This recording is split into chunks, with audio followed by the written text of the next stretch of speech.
السلام علیکم، آپ دیکھ رہے ہیں صابر زادہ یوٹیوب چینل اسپورٹس انالیسس میں ایک مرتبہ پھر آپ سب کو خوش آمدید کہتا ہوں۔ اور اگر آپ چینل پر نئے ہیں تو برائے مہربانی چینل کو سبسکرائب کیجئے، ویڈیو کو لائک اور شیئر کیجئے اور اپنے رائے کا اظہار جو ہے کمنٹ میں ضرور کیجئے۔ آپ کے ساتھ آج اپڈیٹ شیئر کریں گے جو میچ ابھی تھوڑی دیر میں اپنے اختتام کو پہنچا، جہاں پر بھارت کی ٹیم نے بڑی شاندار اور جاندار کھیل کا مظاہرہ کرتے ہوئے اپنے نفس پر قابو رکھتے ہوئے، اپنے اعصاب پر قابو رکھتے ہوئے انہوں نے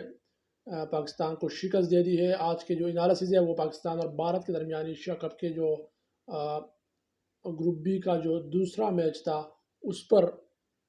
یہاں پر گروپ اے کا جو دوسرا میچ تھا اس پر آپ کے ساتھ انالیسس کریں گے، جہاں پر ایک شاندار مقابلے کے بعد، ایک سنسنی خیز مقابلے کے بعد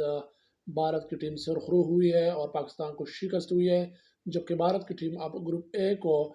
لیڈ کر رہی ہے۔ اپنا اکاؤنٹ انہوں نے اوپن کر دیا ہے اور اس کے 2 اہم پوائنٹس ہو چکے ہیں۔ آپ کو سب سے پہلے اپڈیٹ کرتے چلیں کہ آپ شیخ زاید کرکٹ اسٹیڈیم دبئی میں آج بھارت کی ٹیم نے جو ہی ٹاس جیتا اور انہوں نے بغیر سوچے سمجھے انہوں نے بالنگ کا فیصلہ کیا، کیونکہ چیز یہاں پر تھوڑی سی آسان سمجھی جاتی ہے اور پچ جو ہے وہ ابتدا میں تھوڑی سی سیم مومنٹ یہاں پر بولرز کے لیے پائی جاتی ہے، جس کا بھارت کے جو بولرز ہیں خاص کر سیمرز نے اس کا بھرپور فائدہ اٹھایا اور پاکستان کو انہوں نے فار فلائی میں ہی بیک فٹ پہ کیا۔ اور یہ پاکستان کی ٹیم ابتدائی سے تھوڑی سی آف قدر نظر آئے پاکستان کے جو بیٹسمین تھے، اور بابر اعظم چونکہ ابتدائی میں ہی وہ ہاردک پانڈیا کا شکار ہوئے، تو جو ہی گنیشور کمار کا شکار ہوئے، جو ہی ان کی وکٹ گر گئی، پاکستان کی ٹیم تھوڑی سی آپ قدر ہوئی اور تھوڑی سی سلو بیٹنگ کی وجہ سے محمد رحمان نے کافی سلو اسٹرائک ریٹ کے ساتھ اننگز کو آگے بڑھانے کی کوشش کی، لیکن اس بیچ پاکستان کی ٹیم اپنی اگلی 2 وکٹیں بھی گلوا گئی اور یوں پاکستان کی جو بیٹنگ ہے وہ ایک مقام پر پوری اوورز کھیلتے ہوئے نظر نہیں آ رہے تھے اور ایسا لگ رہا تھا کہ پاکستان کی ٹیم 16ویں 17 اوور میں پوری ٹیم آؤٹ ہو جائے گی، لیکن ٹیلنڈرز نے تھوڑا ہاتھ دیتے ہوئے پاکستان کو ایک ایسا ٹوٹل بنانے میں مدد فراہم کی، جہاں پر پاکستانی بولرز نے بڑی شاندار بولنگ کی، بڑی عمدہ بولنگ کی، کافی اچھی پائٹ نظر آئی، خاص کر پیسرز کی جانب سے، اسپنرز کی جانب سے بھی، اور ایک مکمل یونٹ بن کے ابھری پاکستان کی بولنگ اس میچ میں، جہاں پر بیٹنگ نے مایوس کیا، لیکن بولنگ نے پاکستان کی جو بولنگ ہے انہوں نے آج مایوس نہیں کیا اور پاکستان کی بولنگ نے فائٹ کرتے ہوئے بھارت کو ایک مشکل پتہ جو ہے دیا ہے۔ بہرحال بھارت کی ٹیم نے بڑی شاندار کھیل کا مظاہرہ کیا اور آپ کے ساتھ سکور کارڈ جو ہے شیئر کرتے ہیں۔ جو پاکستان کی ٹیم پہلے بیٹنگ کرتے ہوئے 147 رنز بنانے میں کامیاب ہوئی، 19.5 اوور میں پاکستان کی پوری ٹیم جو ہے آؤٹ ہو گئی، جہاں پر ٹاپ سکورر محمد رضوان تھے جنہوں نے کافی سلو بیٹنگ کی اور اس کی سٹرائک ریٹ جو ہے وہ T20 کے مترادف نہیں تھی۔ انہوں نے 42 گیندوں میں 43 رنز بنائے اور 4 چوکے اور 1 چھکا لگایا۔ بابر اعظم 10 رنز بنانے کے بعد آؤٹ ہوئے، 2 انہوں نے چوکے لگائے، 9 گیندوں کا انہوں نے سامنا کیا، گنیشور کمار کا شکار ہوئے، جبکہ پاکستان کے ون ڈاؤن بیٹسمین فخر زمان جو ہے آج آپ کا نظر آئے، 10 رنز بنائے، افتخار احمد نے 28 رنز بنائے، اپنے اننگز کو توڑ نہیں دے سکے، چاہے وہ افتخار احمد ہو چاہے وہ محمد رضوان ہو۔ شاداب نے 10 رنز بنائے، آصف علی نے ایک مرتبہ پھر مایوس کیا، انہوں نے 9 رنز بنائے، اور خوش دل شاہ جو ہے جو کہ مانے جاتے ہیں ہٹنگ کرنے کے لیے، وہ ایک ایز اے آل راؤنڈر اس کو ٹیم میں رکھا گیا ہے، انہوں نے کافی مایوس کیا، انہوں نے 2 رنز کی ایک مختصر سٹے کرتے ہوئے میدان میں پویلین لوٹ گئے، جبکہ محمد نواز ایک اور حارث رؤوف نے بڑی جارحانہ بیٹنگ کی کوشش کی اور اپنا بلہ بڑا جارحانہ انداز میں گھمایا، انہوں نے 13 رنز بنائے، 7 گیندوں میں 2 چوکے لگائے، جبکہ شاہ نواز دانی نے اپنے تماشائیوں کو انٹرٹین کیا اور پاکستان کو بڑی اہم جو ٹوٹل تھا 147 رنز کا اس تک پہنچانے میں اہم کردار ادا کیا۔ انہوں نے 2 فرض وہ چھکے لگائے اور انہوں نے 6 گیندوں میں 16 رنز بنائے، وہ بولڈ ہوئے ارشدیپ سنگھ کے گیند پر، اور یوں بھارت کو میچ جیتنے کے لیے 148 رنز کا ہدف ملا۔ بھارت کو بولنگ جب پہلا اننگز کا کھیل ختم ہوا تو بھارت کی جو گرپ تھی وہ میچ پر بالکل مضبوط ہو گئی تھی، کیونکہ دوبے کی جو پچ ہے اس پر 170 پلس رنز جو ہے وہ معنی خیز ہوتے ہیں، اور یہاں پر اگر پاکستان کی ٹیم 160 پلس رنز بنانے میں بھی کامیاب ہوتی تو شاید میچ کا نقشہ جو تھا وہ بدل ہوتا، لیکن بھارت کی طرف سے اننگز کا آغاز کیا اور روہت شرما اور کے ایل راہل نے، اور کے ایل راہل جو ہے وہ ایک مرتبہ پھر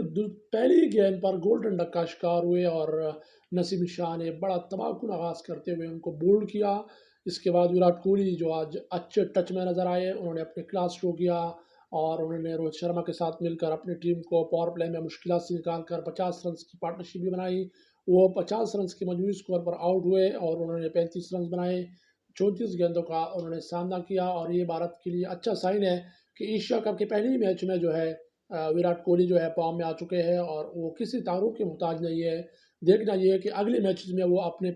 اپنا جو فارم ہے وہ کس طرح سے ان کو کیش کرتے ہیں، چونکہ ان کو تھوڑی سی اب ان کی بیٹنگ میں اور ان کے ذہن میں تھوڑی سی پازیٹیونیس آ چکی ہے۔ دیکھنا یہ ہے کہ وراٹ کوہلی اس فارم کو لیتے ہوئے اگلے میچز میں کس طرح کی کارکردگی دکھاتے ہیں۔ رویندرا جڈیجا نے بڑی اہم اننگز کھیلی، اور اہم موقع پر وہ میدان میں آئے جب روہت شرما اور وراٹ کوہلی دونوں پویلین میں لوٹ گئے، تو رویندرا جڈیجا نے ایک اہم موقع پر ایک اہم اننگز کھیلی۔ انہوں نے 35 رنز بنائے، 29 گیندوں کا سامنا کیا، اور انہوں نے سریہ کمار یادو اور ہاردک پانڈیا کا ساتھ مل کر انہوں نے اپنی ٹیم کو سکور کے قریب لے کے گئے، اور آخری اوور میں آ کر انہوں نے وننگ سٹروک لگانے کی کوشش کی، جو کہ لم وکٹوں کے سامنے وہ گیند کو ہٹ نہیں کر سکے، اور بولڈ آؤٹ ہو گئے محمد نواز کی گیند پر، اور انہوں نے 35 رنز بنائے 29 گیندوں پر، جبکہ سریہ کمار یادو نے 18 رنز بنائے، 18 گیندوں کا سامنا کیا، ایک چوکا لگایا، جبکہ ہاردک پانڈیا نے بڑی شاندار اننگز کھیلی، اور آج انہوں نے پاکستان کی جو ٹیم ہے ان سے فتح جو ہے چھینتے ہوئے انہوں نے ایک آل راؤنڈر کارکردگی دکھائی، اور اپنی ٹیم کو فتح سے امکنار کیا۔ انہوں نے 33 رنز بنائے محض 17 گیندوں پر، انہوں نے 4 چوکے اور ایک چھکا لگایا، 194 کی اسٹرائک ریٹ کے ساتھ انہوں نے بیٹنگ کی۔ تو اگر موازنہ کیا جائے پاکستان کی بیٹنگ کی اور بھارت کی بیٹنگ کی، تو بھارت کی جو بیٹسمین ہے انہوں نے زیادہ تر 100 کے اسٹرائک ریٹ سے اوپر بیٹنگ کی ہے، جبکہ محض روہت شرما کے جنہوں نے 12 رنز بنائے، 18 گیندوں کا سامنا کیا، آپ کلر نظر آئے، لیکن پانڈیا نے آخر میں پنشنگ ٹچ دیتے ہوئے پاکستان کو اس فتح سے محروم کیا، اور شکست سے دوچار کر دیا انہوں نے پاکستان کی ٹیم کو۔ اور وراٹ کوہلی کا جو کیچ ڈراپ ہو گیا تھا سلپ میں ابتدائی پہلے ہی اوور میں، جب وراٹ کوہلی سامنے پر آئے کے ایل راہل کے آؤٹ ہونے کے بعد، اور اسی ٹائم ایک کیچ اچھلا سلپ میں، جہاں پر فخر زمان اس کیچ کو پکڑنے میں ناکام رہے، گیند نیچے رہی، اور فخر زمان تھوڑے سے زیادہ اچھلے، گیند ان کے ہاتھوں سے نیچے جاتی ہوئی تھرڈ مین کی طرف گئی، اور اسی اسنا میں وراٹ کوہلی آپ دا مارک ہوئے، اور اس سے انہوں نے ایک مختصر پارٹنرشپ جو 50 رنز کی بنائی روہت شرما کے ساتھ، وہ بھی میچ کا ٹرننگ پوائنٹ تھا۔ جبکہ اس کے بعد رویندرا جڈیجا اور ہاردک پانڈیا کے درمیان جو پارٹنرشپ بنی، وہ بھی میچ کا ٹرننگ پوائنٹ ثابت ہوا۔ بہرحال پاکستان کی بولنگ نے آج بڑی شاندار کھیل کا مظاہرہ کیا، اور بڑا اچھا فائٹ شو کیا۔ فیلڈنگ بھی پاکستان کی بڑی شاندار رہی، محض اس ایک کیچ کی وجہ سے جو شاید اس میچ کا ٹرننگ پوائنٹ ثابت ہوا، اور پاکستان کو شکست جو ہے ہو چکی ہے، اور بھارت جو ہے ایشیا کپ میں ایک مرتبہ پھر پاکستان کو شکست دینے میں کامیاب ہوا ہے۔ اب جو اگلے جو میچز ہیں، پاکستان اپنا مقابلہ ہانگ کانگ کے ساتھ کھیلے گا، جبکہ اس راؤنڈ میں جو بھی دو ٹیمیں ٹاپ کرے گی وہ ٹاپ 4 میں جائے گی، اور امید کی جا رہی ہے کہ پاکستان اور بھارت جو ہے وہ ٹاپ 4 میں ایک اور میچ میں مد مقابل آئے گی، جو کہ یہ ایک اچھی سائن ہے، اور پاکستان کی ٹیم کے لیے اچھا چانس ہے کہ وہ اگلا جو میچ ہوگا ٹاپ 4 میں، اس میں بھرپور قوت کے ساتھ میدان میں اتر کر بھارت کو چیلنج کرے، اور اس میچ میں شکست دے کر فائنل میں ابھی جگہ بنا سکتی ہے۔ اور فائنل میں دیکھنا یہ کہ پھر کون سی ٹیم آتی ہے، لیکن سب سے پہلے ٹاپ 4 کے لیے جو ٹاپ کی 2 ٹیمیں ہوگی گروپ میں سے وہ کوالیفائی کرے گی۔ تو ایک پاکستان اور بھارت کے جتنے بھی میچز ہو رہے ہیں وہ کافی کانٹے اور سنسنی خیزی سے بھرے ہو رہے ہیں، اور یہاں پر آج کا میچ بھی بڑا عمدہ اور اعصاب شکن مقابلہ جو تھا، آخر میں آ کر بھارت نے اپنے نام کیا ہے۔ تو یہ جو دونوں ٹیمیں ہیں وہ اس طرح کے میراتھن میچز کے لیے جانے جاتے ہیں، اور آج اس کا ایک اور پاور شو جو ہے ہم نے دبئی کے شیخ زید کرکٹ اسٹیڈیم میں دیکھا ہے، جہاں پر بھارت نے اپنے اعصاب پر قابو رکھا اور پاکستان کو شکست دے کر اپنا جو ٹیبل پوائنٹ ہے اس پہ اپنا اکاؤنٹ اوپن کر دیا ہے۔ ساتھ ہی ساتھ آپ کو اپڈیٹ کرتے چلے کہ راہل ڈراوڈ جو ہے وہ اب ٹیم کو جوائن کر چکے ہیں، اور کل کے میچ کے حوالے سے بھی آپ کے ساتھ پھر اپڈیٹ شیئر کریں گے کہ کل کے جو میچز ہے وہ کل کا جو میچ ہے وہ کون سی دونوں ٹیموں کے درمیان کھیلا جائے گا۔ ایشیا کپ کا جو تیسرا میچ ہے وہ ایشیا کپ کا جو تیسرا میچ ہے وہ 30 اگست کو بنگلہ دیش اور افغانستان کے درمیان کھیلا جائے گا۔ بنگلہ دیش اب ایشیا کپ میں اپنا پہلا میچ کھیلے گا، جبکہ افغانستان کی ٹیم نے اپنے پہلے ہی میچ میں شکست دی تھی سری لنکا کو، وہ ٹیبل پوائنٹ پر اپنا اکاؤنٹ اوپن کر چکی ہے، جبکہ بنگلہ دیش کی ٹیم 30 تاریخ کو اپنا پہلا میچ کھیلے گی شارجہ کے کرکٹ گراؤنڈ پر، تاریخی گراؤنڈ پر، جہاں پر بنگلہ دیش کی جو ٹیم ہے وہ اپنا پہلا میچ کھیلے گی افغانستان کے خلاف۔ اور شارجہ کی جو کرکٹ گراؤنڈ ہے وہ ہائی سکورنگ گیم ہو سکتا ہے، اور ایشیا کپ میں جو پہلے جو 2 میچز ہوئے ہیں، پہلا میچ تو مکمل طور پر ون سائیڈڈ رہا، جہاں پر افغانستان کی ٹیم نے شکست دی 8 وکٹوں سے سری لنکن ٹیم کو، اور انہوں نے تامل ٹائیگر کو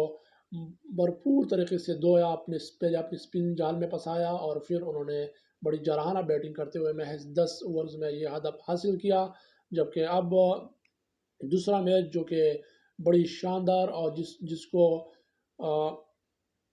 تمام میچز کا بادشاہ کہا جا سکتا ہے آج کھیلا گیا، اور ایسا ہی مقابلہ جس کی توقع کی جا رہی تھی دیکھنے کو ملا۔ اور اب جو تیسرا میچ ہے افغانستان اور بنگلہ دیش کے درمیان، وہ شارجہ کی کرکٹ گراؤنڈ میں کھیلا جائے گا۔ جو پہلے 2 میچز تھے وہ دبئی میں کھیلے گئے، اور اب یہ جو